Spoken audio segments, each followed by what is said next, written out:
When do we eat, Ma?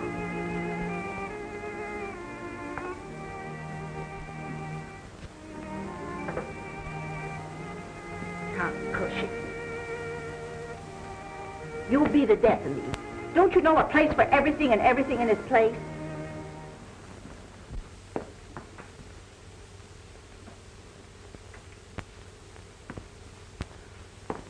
You forgot your platter, Mom.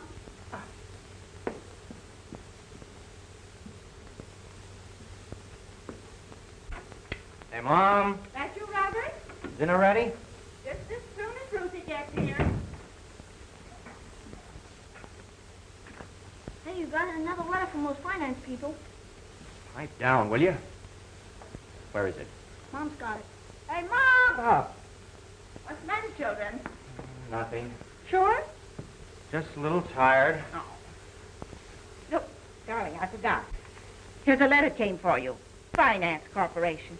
Just think, my little boy getting letters from big corporations. That night. Is Dad home? Upstairs, pounding away on his typewriter. Oh, Robert.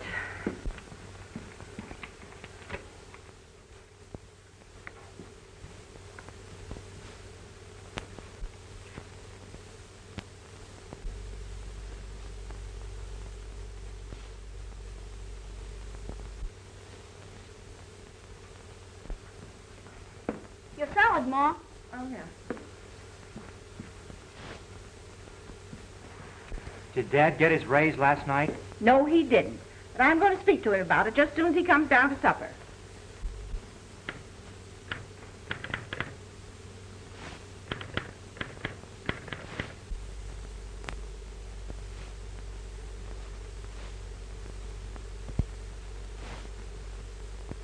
What in the world is keeping Ruthie? Everything's ready and waiting.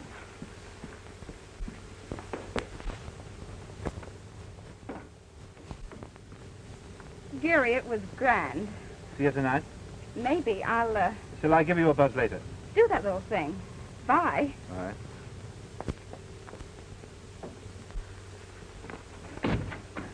That was Franklin. White orchids, huh? Bad, Gary. Worth millions, I suppose. Now, Robert, I'm sure he's a very nice young man. Of course, I never cared much for white flowers myself. Hot stuff, Mom. Very passionate. Robert. Your material? I didn't have time, Mom. He took me to the Biltmore for tea. Isn't that nice? You know, I always think there's something about tea that's so cozy and old-fashioned. I bet the drinks were old-fashioned. Shut up. Now, Robert, I drank tea as a girl, and mother drank tea, and my grandmother drank tea. I guess I don't need you to tell me what's fashioned. The only old-fashioned thing about it was this dress I have on. I wish Dad'd have enough gumption to ask for his raise. Maybe he'd be able to get something decent to wear. And I could do with a couple of new tires. I'm down to the now. It's much more important for me. A girl's whole future depends on the social connection she makes. I don't see why Dad doesn't snap into it. Well, if you both feel that way about it, why don't you go to work? Shut up. If I had some snappy clothes and 4 new tires, I could make some swell connections. I bet it'd be nothing to your credit. I suppose you think Dad's raise should be entirely devoted to your needs. I certainly do. I think he should. Now, what's the sense of you children fighting over your father's raise when he hasn't even got it yet? No, and he never will at this rate. That's just what I said to him. I said to him last night, Ellery, once in a while. Instead of pounding away up there on a lot of stuff nobody will ever look at.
I don't think that's any way to... Hello, Phil. Evening, Mrs. Gleason. Come in. Hi. Hi, Phil. Hello, Ruth. Hello, Phil. Hiya, lad. I'm not breaking into a family conference here, I hope. Oh, no. Ruthie's been to the Biltmore to tea. Skip it, Mom. Well, that's where you said you were.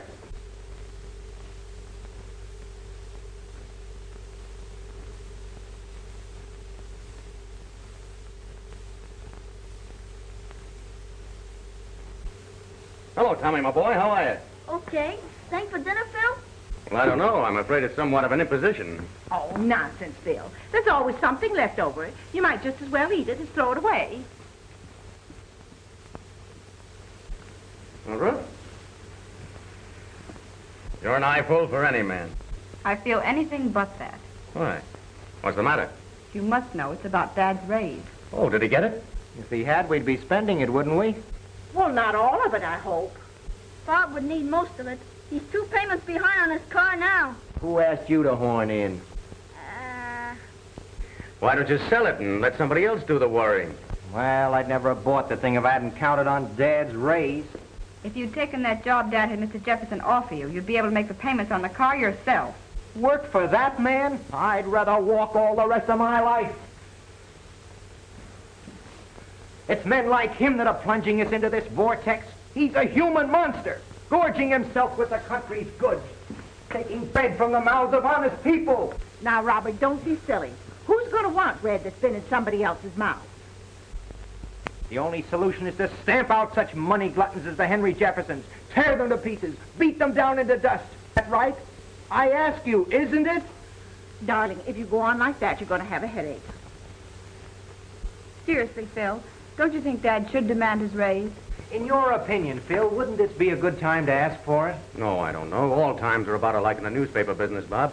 Yes, all bad. I wouldn't say that. Maybe you better wait and ask him at Christmas time. Everybody feels so cheerful and happy at Christmas.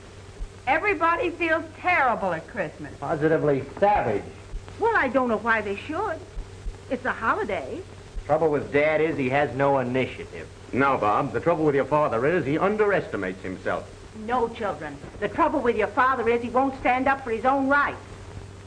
Ellery?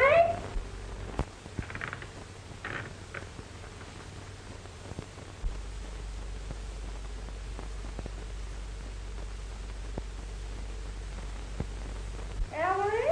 Supper. Right away, Mother.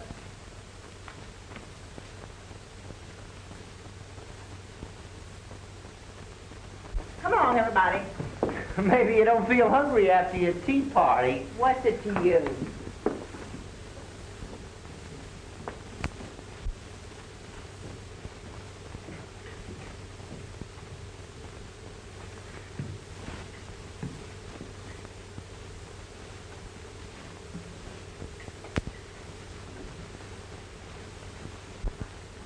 Oh, Dad, how's Trix? Fine, Sonny.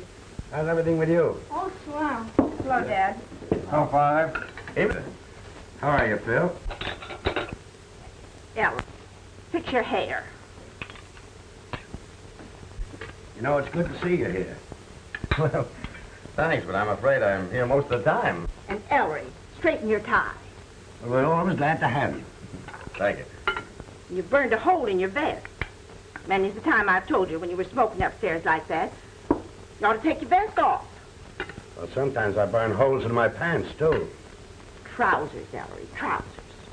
Well, they were trousers when I bought them, but now they're just pants. Ellery, eat your spinach. But I don't like spinach. Well, it's good for you.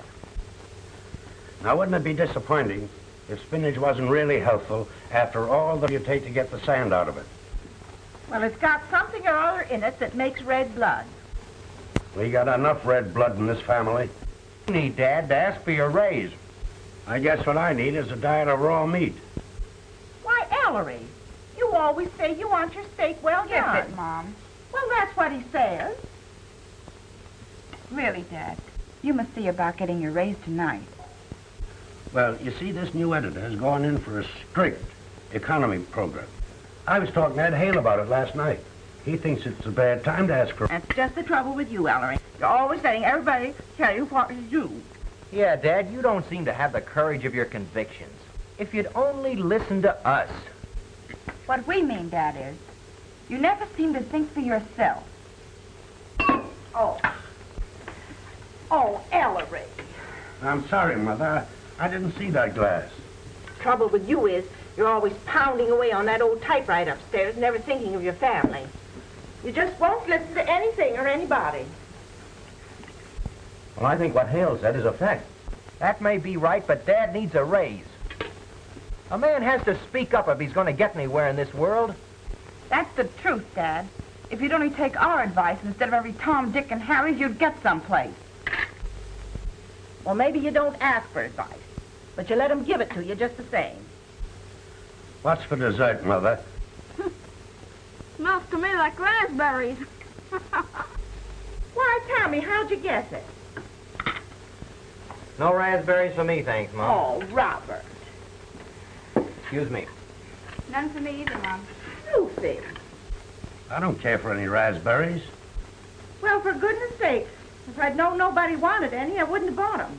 Well, all right, Mother. I'll take some. Oh. How about you, Phil? Well, Oh, raspberries. Oh, sure. That'll be nice. If you'll excuse me, I have a slight headache. Can I get you something? No, thank you. Sure you don't want any? No, thanks, Mom.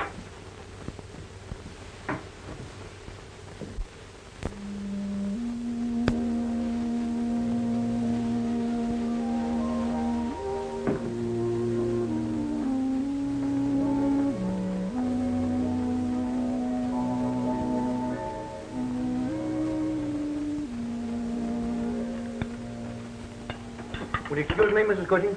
Yes, of course, Philip. Go on, run along, Phil. He's got a headache, too. Oh, Great dinner, Mrs. Cushing. Thanks. we're always glad to have you.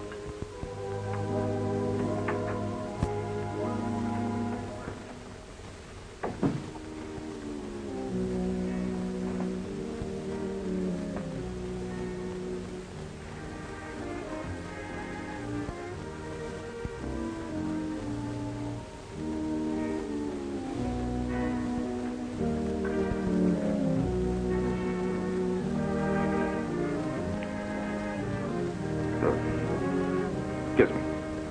I did kiss you. No. I kissed you. What's the matter, dear? Oh, I don't know.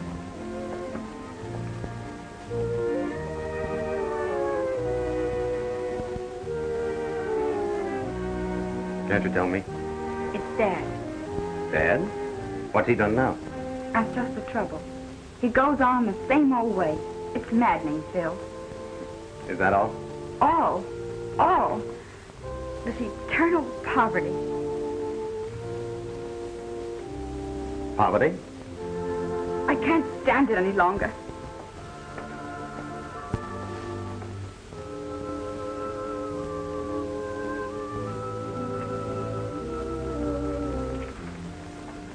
Listen, dear. Let's talk this over quietly.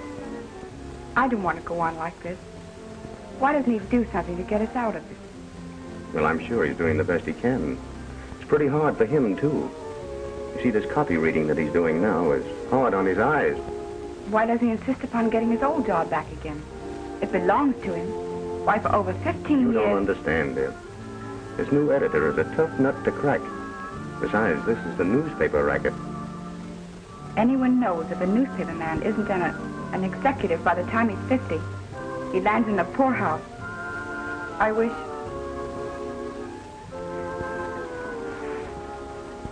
you and Dad would give it up. I couldn't. And I'm sure he wouldn't want to. A man can make a living at this game, providing he has what it takes. Of course, it doesn't always include orchids. And orchids mean a lot, Phil. Perhaps. But they're nothing but a bad smell when they get stale. You can always get fresh ones. Not always. I think I'd be willing to risk it, Phil. What do you mean? I mean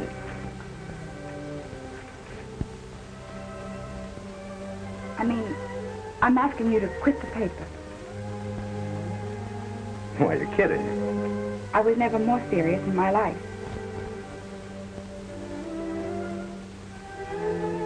Not even for me.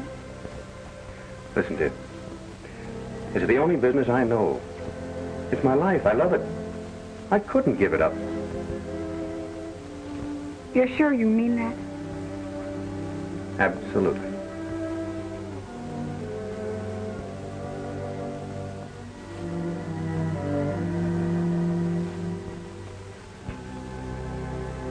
No.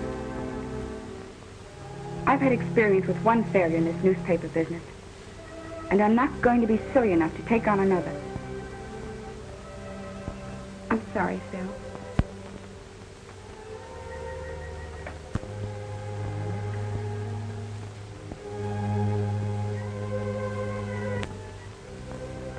All set? All set. Good night, Ruth. Goodbye, Phil. Good night, Ruthie. Come again, Phil. We always enjoy having you. Thank you, Mrs. Cushing. I enjoyed the dinner. Good night, Mother. Good night. Ellery, Yes, Mother? be sure you get that raise tonight. Well, I'll do my best. Well, Dad.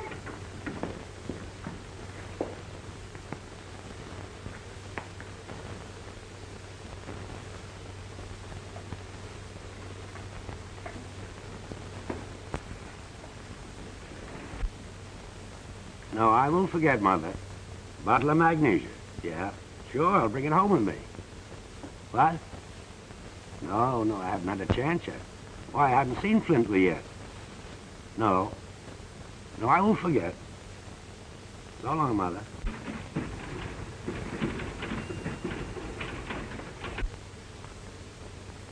It's inexcusable. This Cushing's getting worse and worse. It's his eyes, Flintley. That proofreading. He can't help it. Can I help it? If he can't see to read, let him do light housework or something. He's been with the paper for 15 years, Flintley, and I consider him a very good... Look at that! Tell him I want to see him.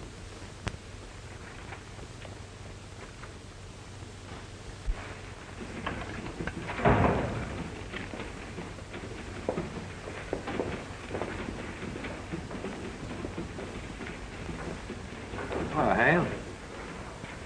How's the wife getting on? Cushing, the old man wants to see you. Okay.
Well, what's the idea?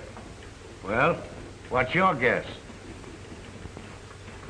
I'm going to tell that old goat just exactly what I think of him. Come back here, Phil. Don't do anything foolish.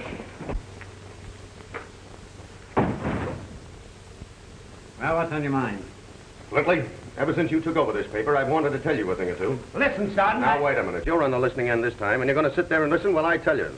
You're no newspaper man. You're nothing but a... What can you expect from a guy like Flintley? Gosh, Ellery, it's a tough break. Well, they can't all be good ones. Maybe I've had my day. Don't be an ass, Ellery. Flintley just doesn't know a good man when he sees one, that's all. The old man couldn't use these, I suppose. Well, he's had 'em over 3 weeks. I don't think he even looked at 'em. Now, hold on a minute, Sergeant. You'll do nothing. I'm quitting. I wouldn't stay on your filthy sheet if there wasn't another job in the whole United States of America. You can take my job and stick it in the ashcan along with my compliments.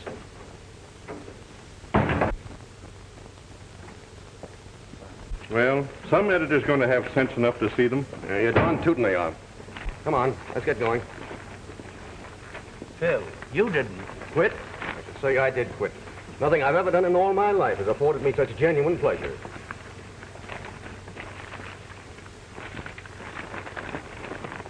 All right, let's go.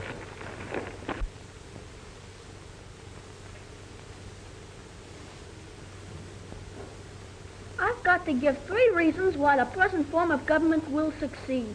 I can give you 50 reasons why it won't. Why, it says right here, nations have grown great and powerful by faith in the principles of government. There's an outrage for you, blinding the eyes of our school children to the truth. I tell you, a day is coming when truth will proclaim itself. A day is coming when justice will take the throne. A day is coming when capital will be abolished. A day is coming when the workers will come into their own. The day of the proletariat.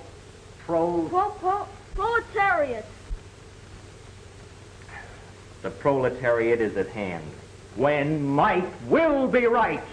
Are you one? One what? A proletariat? Certainly. Proletariat. Oh, here it is. Ah, that's funny. Proletariat, noun, pertaining to the common people, low and vulgar, one of the lowest classes of society. Let's see. Right there. As I thought, an antique. All the books they give you at these schools are antique. Children! Everything they teach in these schools is behind the times. What are you doing, Robert? Helping Tommy with his homework? Oh, that's not... Is that the magazine your father doesn't like? He doesn't like it because he doesn't read it, and he wouldn't understand it if he did. Well, why don't you explain it to him, darling? Explain? He doesn't want to understand it. He doesn't want his eyes open to the truth. He prefers to grope along blindly. Oh, that reminds me.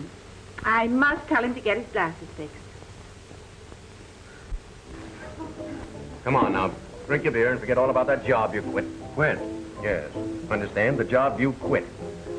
Say, Phil, can you picture me walking boldly into the bosom of my family and saying, listen, folks, I quit my job. Now, I ask you, Phil, can you picture that? Well, they don't have to know anything about it. That closing check will keep you for 2 weeks and leave the same time every night as if you were going to work. Now, what happens at the end of 2 weeks? Well, there are other papers in this town, you know. And by that time, we'll both have new jobs and no one will have to be the wiser. You know, it's great to be young and confident and in love.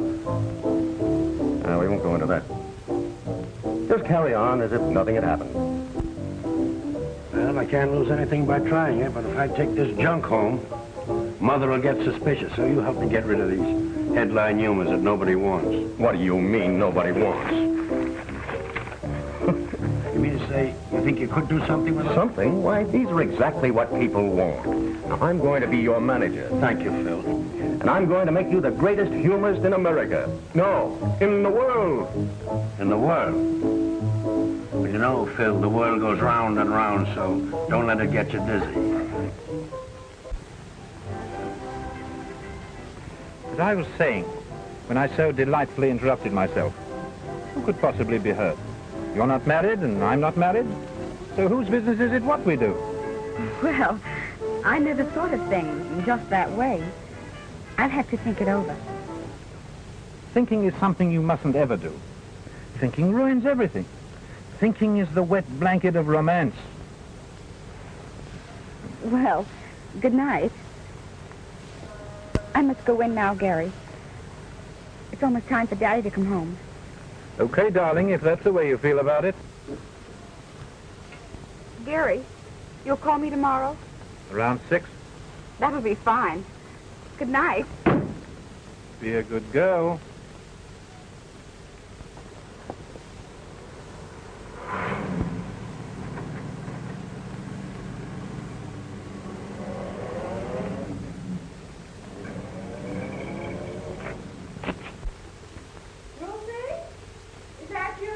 Yes, Mother.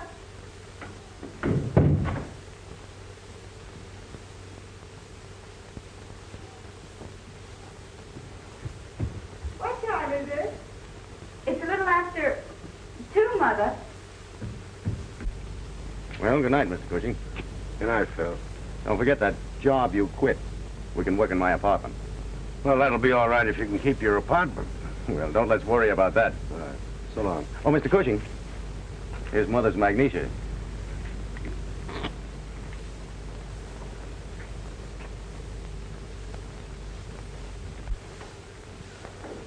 That you, Ellery?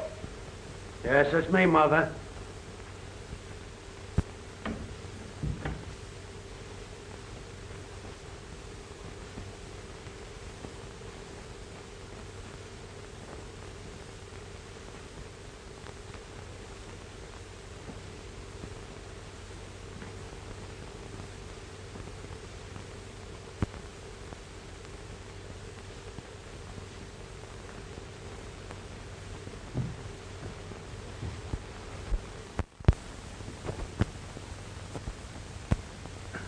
Well, off to work again.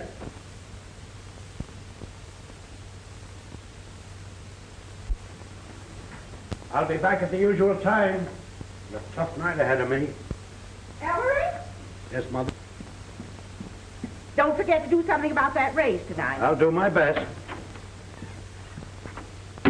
Oh, Ruth, Gary Franklin's car's parked in the street again. Here's your prunes for breakfast. All right, put him in the kitchen like a boy.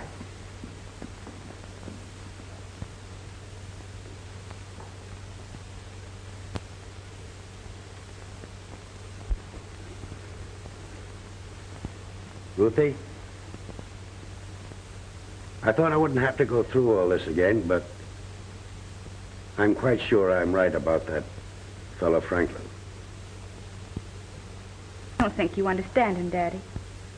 I think I understand him a little better than you do. Now, Ruthie, I don't want to spoil your fun, but I don't want you to see him again. Good night, Ruth. Good night, Daddy.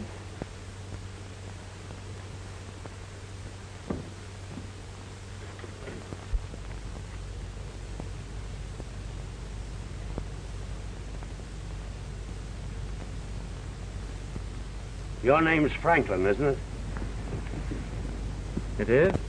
Well, I thought it was to make it clear to you that I didn't want you to come around here anymore. Well, what's your objection to me, Mr. Cushing? Well, not an objection exactly, but I just got the kind of a notion that you and I don't think along the same lines. Might I ask why you should have such a notion? Well, for one, this car that you drive. And for another, the way you spend your time and your money. Okay by me, Mr. Cushing. Ruth's a swell girl and all that. There's a lot of swell girls around these days.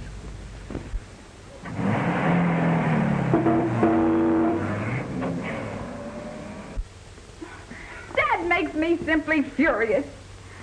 Well, of course, it never seems to occur to him that a daughter of his could marry a millionaire. It isn't that, Mother. Gary needs me. I'm reforming him. My goodness, he don't drink, does he? No, of course he doesn't. It's just that he's bitter. Bitter? Yes. He doesn't see any happiness in... What? In the future. Poor boy. It's probably because he didn't have a good mother. Gary's so proud. If Daddy's insulted him, he'll never get over it.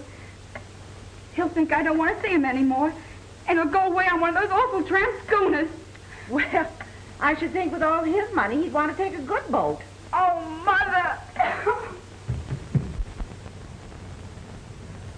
Why don't you dictate and let me do the writing? Yeah, that'll be better.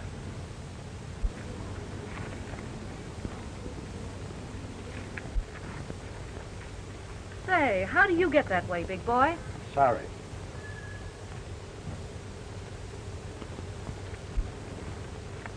What's the idea of making a pass at a lady? I didn't. No? Say, what are you two guys doing here on this bench every evening anyway? Well, you see, officer, it's this way. I want to hear this bird do the talking. Well, you see, my young friend here was unable to keep his apartment. Yeah? Well, why did they throw him out? Well, maybe because I couldn't pay my rent. Shut up, you. Go on. Give us the story. Well, believe it or not, officer, that bench there is is our office. What kind of office? Well, you see, we're writing a column for a newspaper. What paper? Well, just what I thought. From over at the Labor Hall. A couple of picket boys. Move on now, both of ya. Now, wait a minute, officer. Here's a sample of it.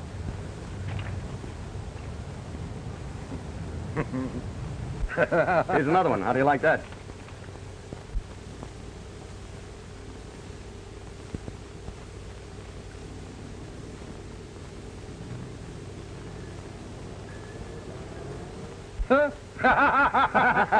Show him some more.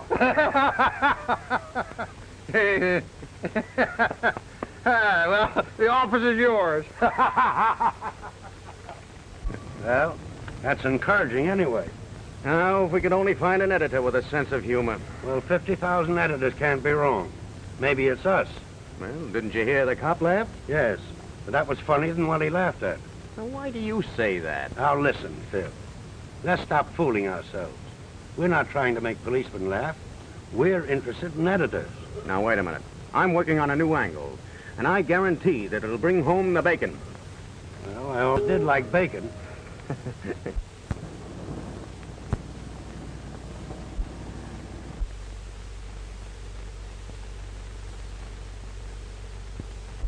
Does Mr. Blair know you, Mr. Stardon? Oh, yes. We're almost pals. But what was it about, Mr. Stardon? Must I tell? Well, it's customary, Mr. Stardon. Well, just tell him it's Stardon from the News Record. Oh, was Mr. Blair expecting you, Mr. Stardon? Oh, he's expecting me. Thank you. Well, that new secretary of yours certainly put me over the hurdles. Hello, Phil. Looking for an interview for your paper? Well, I don't go in for personal publicity, but anything for you. I'll tell you the truth, Mr. Blair. I'm not with the News Record any longer. I'm in a new game. I want to tell you about the most unique, most extraordinary, most stupendous... Save your breath, Stardon. You know, this office is glutted with the most unique, the most extraordinary, the most stupendous act. This isn't an act, Mr. Blair. This is really something different. Mr. Blair, Amos and Andy are here by appointment. Tell them... We're very busy. Oh, wait a minute, Stardon. What's the big idea? You're going to thank me, Mr. Blair, when you sign the contracts. I have the greatest personality in the world that I'm going to sell to you. Folks are tired of torch singers and crooners and patent medicine talks. Audiences want something new, something... Yes? No. Just a minute. Hello? No.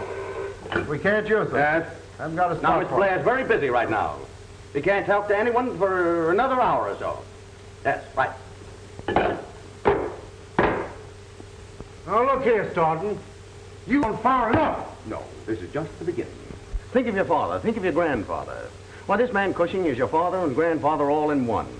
Why, he's home, folks. He's the sort that sits on a nail keg in front of the old country store. Blair. Kate Smith. Will you give a fella a break and go out and have some lunch? But I've already had my lunch. Well, go have some more. And, darling, while you're about it, will you tell the other pests to keep out, too? Now, look here, Stardon.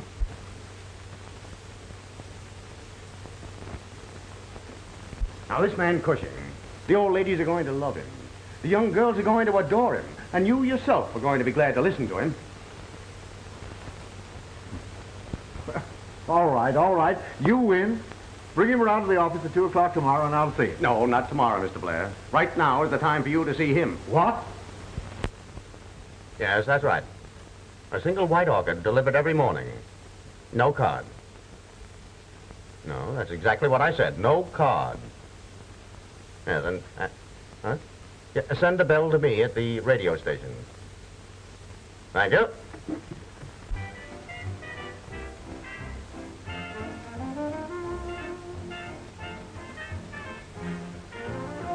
No card. Now, isn't that just like Jerry? I see he didn't take the boat after all.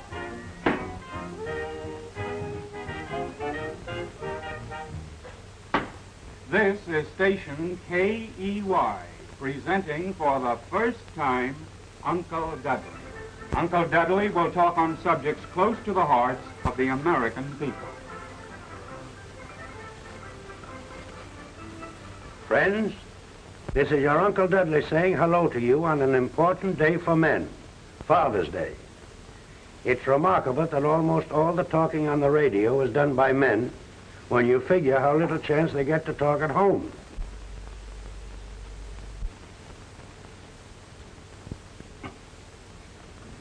You know, this Father's Day is a great racket. At one time, Father only got presents on Christmas. But along about the middle of June, the neckties would wear out and Dad would buy the kind he liked.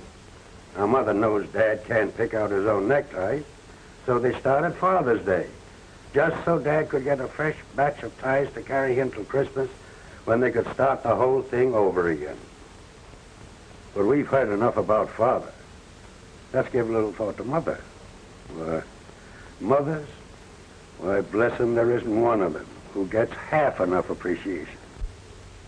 That man gives the first sensible talk I ever heard over the radio. But there's one day Dad don't have to depend on slogans to make him head man. That's payday. But most of the time, Dad's dodging trouble. Gee, that sounds like Dad. Oh, nonsense. Doesn't sound a thing like your father. If your father was as smart as that man, I wouldn't have so much work to do. I'd have a hired girl to do it for me. There's so many things Dad can do to get into trouble. There's the ashes he drops all around the house. And he's always saying the wrong thing, or he don't get home on time. Isn't that the truth? And then Mother just naturally has to scold. But most of us can remember when she wouldn't have said a word. But that would be back in courting time, when the moon was more than just a little yellow something way off in the sky. I can remember when I was courting, but I shouldn't be bringing up personal things. Oh, I wish Ellery could say things like that. Oh, Dad's got it all over that guy. What do you know about it? I tell you, it takes a woman to understand a man. Some folks think marriage spoils a career, and then others think you aren't successful unless you've been married 3 or 4 times. But seriously, marriage is a great thing, and no home should be without one. Station KEY is to be a regular feature. Yes, Uncle Dudley. Station KEY. Glad you enjoyed the Uncle Dudley program. Yes, every afternoon at this time. Oh, Ruthie! Here's that little box again.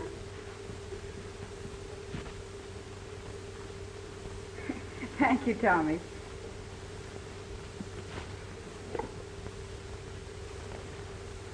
Any card with this one? I think you'd call up Gary Franklin and thank him.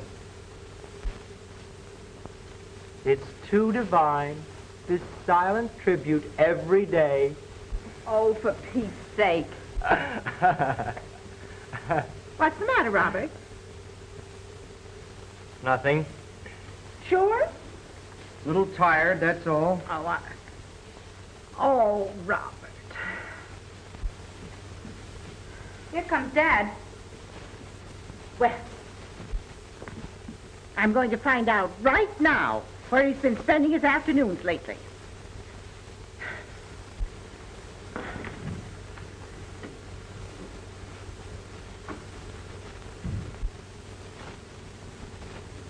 Hello, everybody.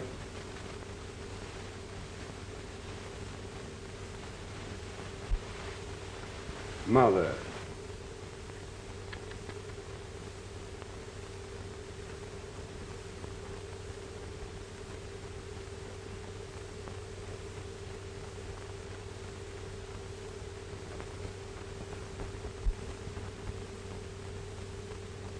Oh, Dad. Hello, Tommy. Well, Mother, I got my raise, $50. Ellery! Jumping mackerel. Well, it's about time. Oh, Daddy, I'm so happy. Now I can make those payments on my hat. How about a new suit, Dad? Now, wait a minute. If you think you're going to spend Dad's raise, you're mistaken. I need more clothes than he does, Dad. Is this 50 a weekly or a monthly raise? Mother, where do you see that new dress I have in mind? Now, Oh, it's listen, Ruth, gorgeous. I don't think it's fair of you to talk about it. I'm the one that needs... Quiet. I'm thinking. But, Mother... Oh, Mom, now listen, ain't that right for her to act that way when I'm the one that really... Hey, Dad, you want to hear something funny? Huh? You want to hear something funny? I'd love to hear something funny. This being serious is getting me down. There's a man making speeches on the radio every day. And he sounds exactly like you. Is that supposed to be funny? Mom and Ruth don't think he sounds like you, but I do. Well, that's because they can't imagine anyone listening to me doing the talking. Or if you made speeches on the radio, everybody would listen. You think I'm pretty much all right, don't you, Tommy? Sure. You'd make a lot better cracks than this other gink. He ain't so hot. No? No, you'd be a lot funnier than him. And louder, maybe. Oh, Mom gets him on awful loud, so she can even hear him in the kitchen. Do you mean to tell me that your mother really listens to this fella? Sure. If anyone makes a noise, she gets awful mad. Yeah, well, I know that. She's awfully interested in him, and she believes every word he says. Say, Dad, what do you think this other fellow looks like? Well, he's about... Now, how should I know? Well, you know almost everything, don't you? Your mother don't think so. Oh, Dad, Ma's all right. You bet she's all right. And that's the way I always want you to feel about your mother. No matter how fond you are of me. Remember, Tommy, that your mother is your best friend. But us men have to stick together, don't we, Dad? Sure we do. I hope these slippers stick together. Dinner's ready. Come on, Dad.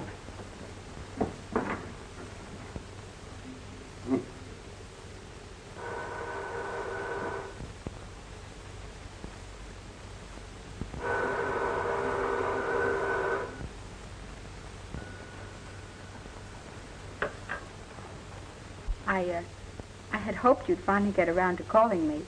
I was just waiting for you to come to your senses. How about it? How about what? How about a quiet little dinner in my apartment tomorrow night? Well, great Scott, you're old enough to go out alone, aren't you? Say you're going to a movie. Good girl. I'll pick you up on the corner of 8th and Broadway, 7 o'clock.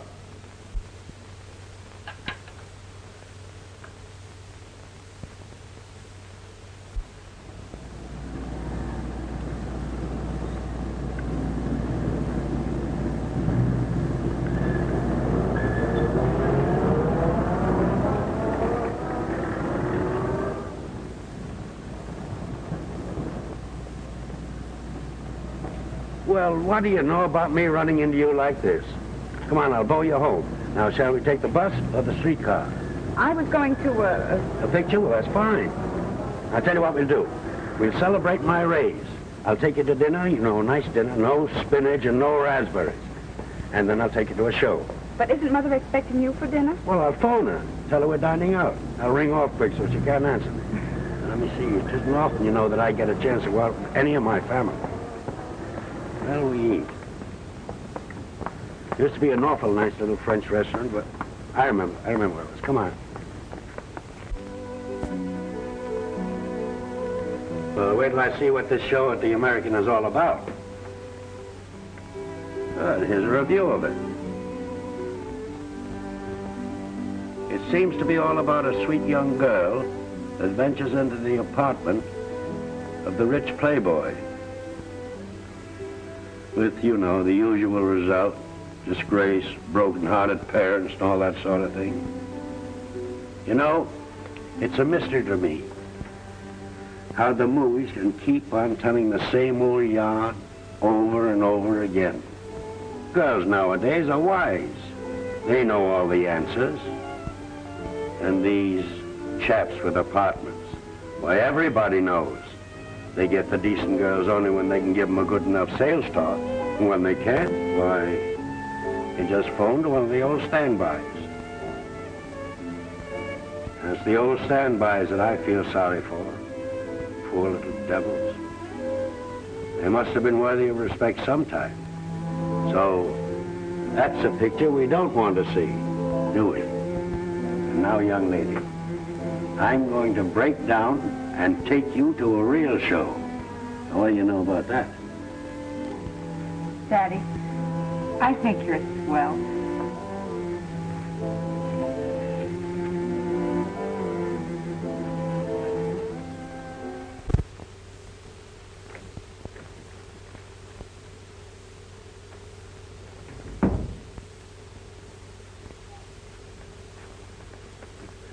Who are you in mourning for? Morning. Oh, you mean the new rag? You haven't seen anything yet. Wait till you hear this. Why, our best terms for Uncle Dudley syndicate feature, Peerless Press. Yeah, and this one. Desire to effect arrangement for comic strip entitled Uncle Dudley. Also movie tie-up. Metropolitan Feature Syndicate. And the rest of them. Well? It looks as if we're going to have bacon for dinner. Sir, it won't be long now. Why, those things mean thousands. Well, take a bow, fella. You're the one that did it. You know better than that. And another thing. We won't have to work in the park any longer. Well, for a while, I'd feel safer working there. Okay, but don't you think it's about time you let the family in on the big secret? Now, that's just it. You think you know my family, but you don't. Why, the minute they knew, Bob would want to write my dialogue, Ruth would want to tell me how to say it, and Mother, God bless her, she'd want to dress me up, like you. Well, you're the doctor. I suppose Ruth never speaks of me? Don't you think later on that probably she'll think differently about things? Why, of course she will. All young girls have foolish notions, but in the end they generally come to their senses. That is, fine girls like Ruth. And wait till she gets a peek at you in that suit. Oh, wait a minute. I saw another one. A classy tweed, and it's going to look swell on you. Now, me. Don't be an idiot. I wouldn't dare go home with a new suit. Hello,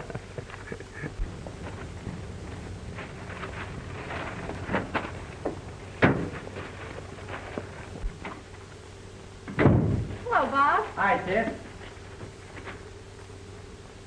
Wait till you see this outfit. Well, what do you mean he don't work there? Well, I tell you, he just got a raise. Well, are you sure this is the news record? Well,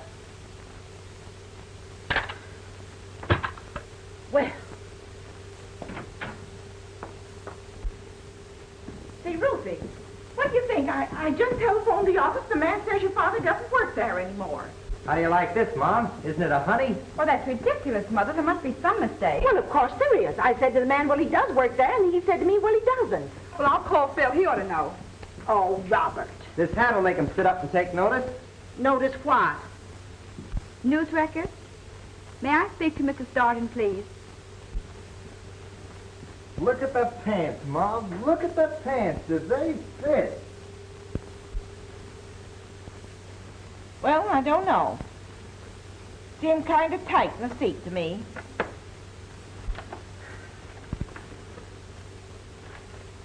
Mother, Phil isn't there anymore either. What? And I called his apartment. He doesn't live there anymore. Ruthie. What could those two be up to? Well, you never can tell. This screwy economic system forces lots of men into crime. You mean kidnapping? Racketeering? Yeah, something along those lines. Oh, my goodness. Your father never seemed to be that tight to me. It's a wonder Phil wouldn't tell me he was moving. Whenever men aren't where they should be, they're where they shouldn't be. With women. Robert.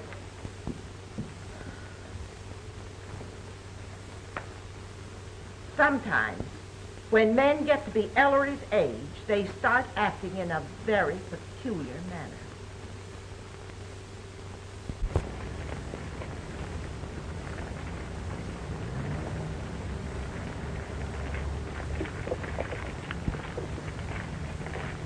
Say, what's going on over there? A lot of unemployed men in town, transients. I guess some professional agitators got them together to start something. Oh, I see.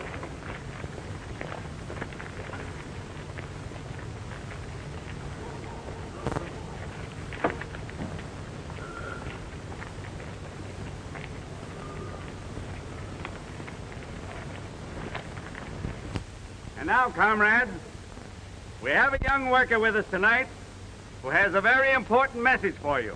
Quiet, please. Quiet.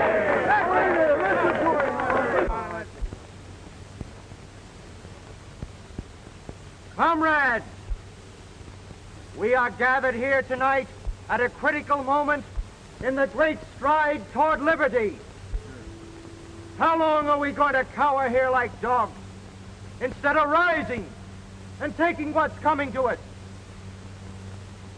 Now is the time to strike. Now, tonight, throw off the yoke of tyranny. Start marching. Right now, on the City Hall.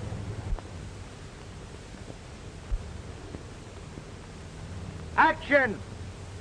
That's what we want. Close down some of these factories where only half the force is working. Right. Tear them down and throw the other half out of work. Rise, workers! People all over the country will be afraid not to join us. That's the stuff. Put more fear into the people, and they'll quit spending altogether.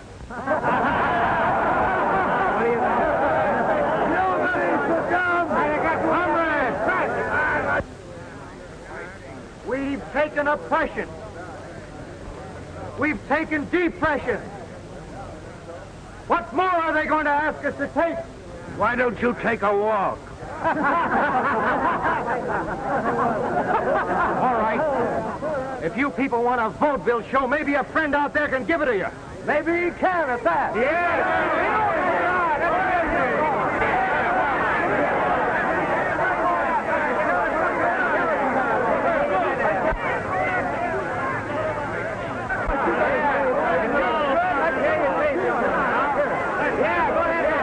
Looks like trouble in the park.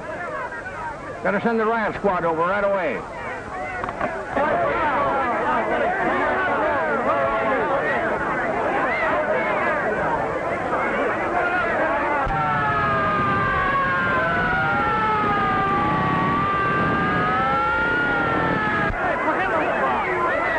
Now, I may be all wrong, but it doesn't seem possible that a country which has survived Prohibition, bob-haired bandits, long-haired legislators, the Wall Street crash, the Democratic Party, the Republican Party, trial marriages, and nudist colonies is going to collapse just because a few of us march on the City Hall.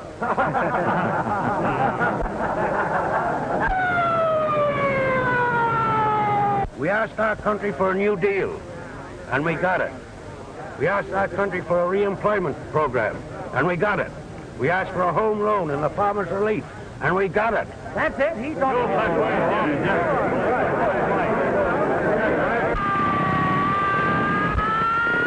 We asked for protection, our liberty, our families, our possessions, and our rights, and for protection against war with other countries, and we're going to get it.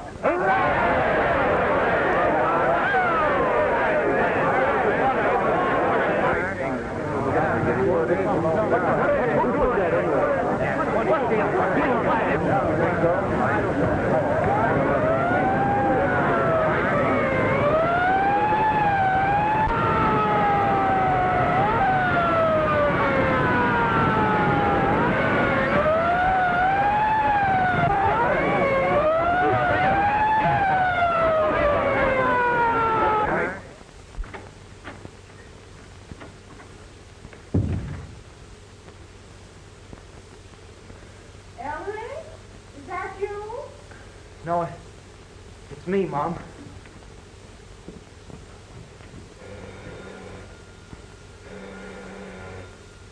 I'll take it, Mom.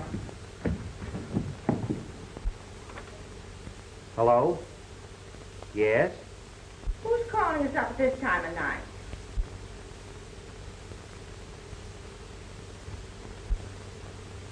Robert, what is it?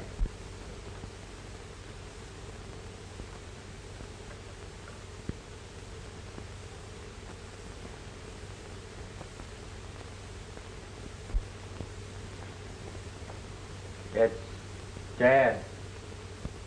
Well, what does he want? He's in the hospital. Hospital? Robert, what's happened? Robert! What's happened? Tell me. He's been hurt. Ruthie, your father's been hurt. I'll go to the hospital right away. No. We can't see him. I can't see him? Why not? He's unconscious. Oh, Robert. They'll let us know the moment there's any change.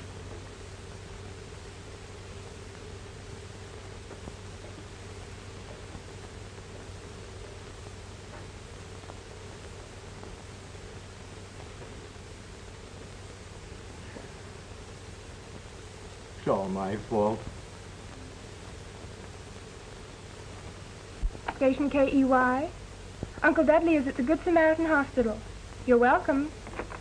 Station KEY. No, madam, Uncle Dudley wasn't killed. Station KEY. Uncle Dudley is improving. Yes, the Good Samaritan.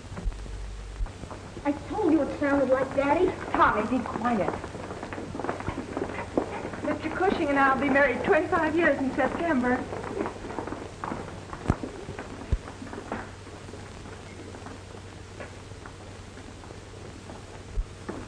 Oh, Pop. Hello, Tommy. How's Trix? Oh, slow, Dad. Daddy. Hello, Ruth. Ellery. Oh, no, Mama, dear. Don't cry. I'm all right. You sure? Sure. Oh, my. Hello, son.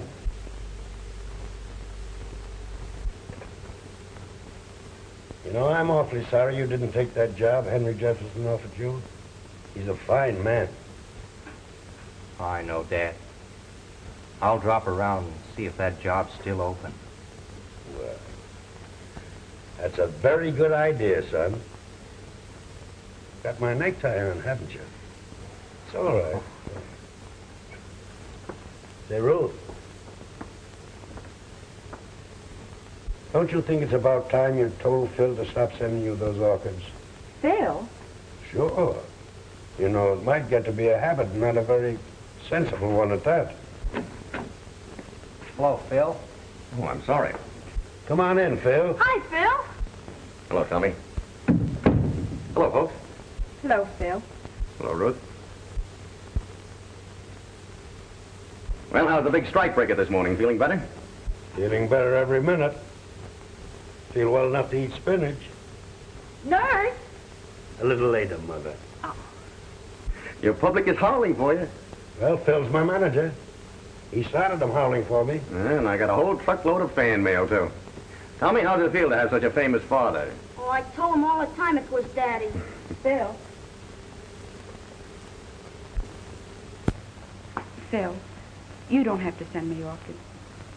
I guess it was a silly idea after all.